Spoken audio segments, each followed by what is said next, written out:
परमपिता परमात्मा और उनकी सभी पवित्र आत्माओं को नमस्कार। गुरु साहिब ने नाम रूपी अमृत को हरि रस कहा है।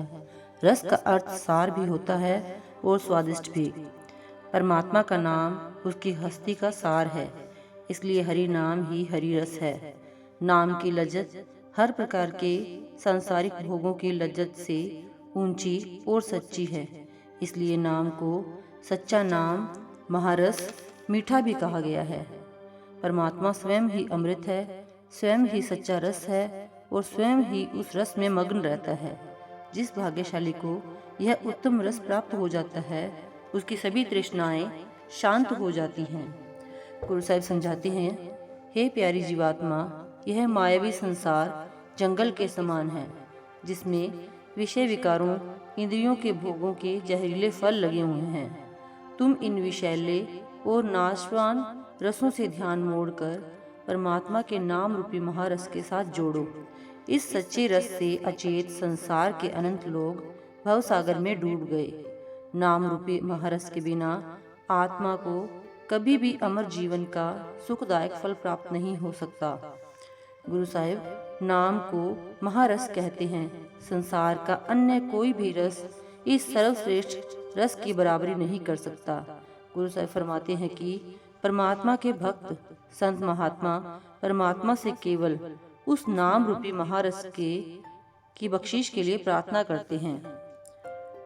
गुरु साहिब कहते हैं कि हमने अन्य सभी रस एवं स्वाद चख कर देख लिए हैं, परंतु इनमें से कोई भी प्रभु के नाम रूपी निर्मल अमृत का मुकाबला नहीं कर सकता।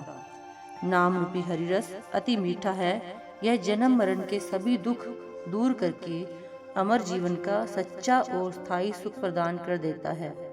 नाम रूपी अमृत यानी हरि रस की प्राप्ति सतगुरु की समझाई युक्ति के अनुसार सूरत को शब्द में लीन करने से होती है।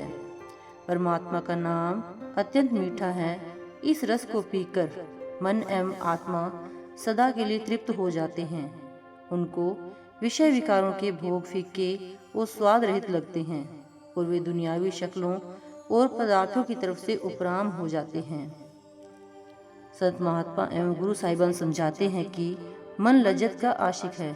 जब तक इसको इंद्रियों के भोगों और विषय विकारों से ऊंची सच्ची लज्जत नहीं मिलती, वह इनसे उपराम नहीं हो सकता। जिसको अंदर नाम रूपी अमृत का सर्वश्रेष्ठ रस मिल जाता है, वह सहज ही हर प्रकार के इंद्रियों के भोगों से ऊपर उठ जाता है। फिर मन पूरी तरह नाम रूपी महारस में मग्न हो जाता है। जिसको हीरे जवाहरात मिल जाते हैं, वह कौड़ियों के पीछे भटकता नहीं रहता। इसी प्रकार जब अंदर नाम रूपी परम पदार्थ मिल जाता है, तो जीवात्मा सहज ही सांसारिक इच्छाओं और तृष्णाओं से निर्लिप्त हो जाती है। शरीर रूपी गुफा अनुपम है। इसके अंदर अपरंपार अगम अगाध हरि का निवास है। प्रभु की कृपा से उसके नाम की अमृत की धारा सदा बरसती रहती है, परंतु इसकी प्राप्ति का सौभाग्य परमात्मा की दया से सतगुरु द्वारा होता है। गुरु साहिब फरमाते हैं कि सतगुरु परमेश्वर के साथ मिलाप का परम पद प्राप्त कर चुके हैं। उनके अंदर नाम का भंडार होता है। उनकी कृपा से नाम के साथ लिव जोड़कर ही परमात्मा के साथ मिलाप करने की युक्ति प्राप्त हो सकती है। जब भी पूर्ण परमेश्वर से मिलाप होता है, पूरे गुरु की दया से लिव सच्चे शब्द सच्चे नाम के साथ जोड़ने पर होता है। और जो भाग्यशाली जीव सतगुरु की शरण द्वारा अंदर नाम के अमृत से भरे सरोवर में स्नान कर लेते हैं, उनकी कर्मों, विषय विकारों, इच्छाओं और तृष्णाओं की मलिनताएं साफ हो जाती हैं। वे पूरी तरह निर्मल होकर सच्चे परमेश्वर में समा जाते हैं।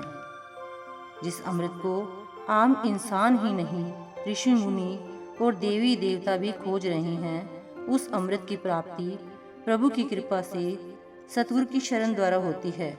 अमर जीवन प्रदान करने वाला अमृत जिसको भी मिलता है, प्रभु की कृपा और सतगुरु की दया मेहर द्वारा मिलता है।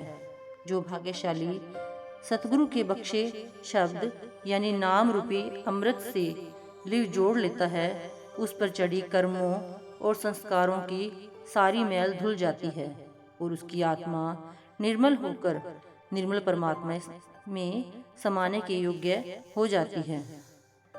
सतगुरु नाम रूपी अमृत का सरोवर है, अमृत का सागर है।